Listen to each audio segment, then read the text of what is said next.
À l'échelle gouvernementale, la gestion de la Covid-19 a été coordonnée par la primature de la République sur les hautes instructions du Premier ministre chef du gouvernement, Mme Rose Christiane Osuka Araponda, en créant le comité de pilotage et de riposte contre l'épidémie à coronavirus.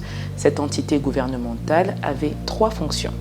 La première était donc le système d'alerte efficace et la veille épidémiologique sur toute l'étendue du territoire, particulièrement aux portes d'entrée, fussent-elles maritimes, terrestres ou aériennes. La deuxième, c'était effectivement le dépistage fiable et sécurisé par la mise en place d'un réseau de laboratoires dans toute l'étendue du territoire. Et la troisième, sur le plan de la prise en charge médicale, qui s'est axée pour les cas graves par une hospitalisation dans des structures sanitaires publiques et militaires réquisitionnées en SICOV, et pour les cas légers et modérés, le suivi s'est fait par les centres de traitement ambulatoires.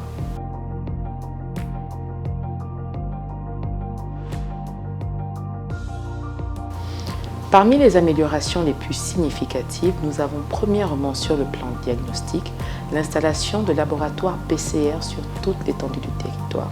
Chaque région sanitaire est donc capable de diagnostiquer la Covid-19 et même de surveiller d'autres maladies à potentiel endémique. Également, nous avons l'acquisition de l'appareil de séquençage qui nous permet de détecter les différents variants en circulation dans notre pays. Sur le plan de la formation, le personnel soignant et le personnel de défense a pu effectivement bénéficier d'ateliers de renforcement de capacité dans les domaines de la médecine, de la logistique, de la recherche et même du laboratoire.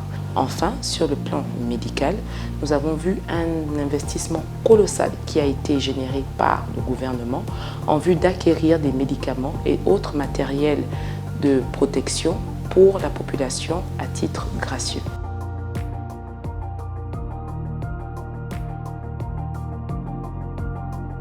Oui, nous notons une amélioration dans la gestion de la Covid-19 dans notre pays parce que depuis 3 ans, le taux de mortalité est en deçà de 1%, ce qui dénote vraiment de l'efficacité de ce plan de riposte.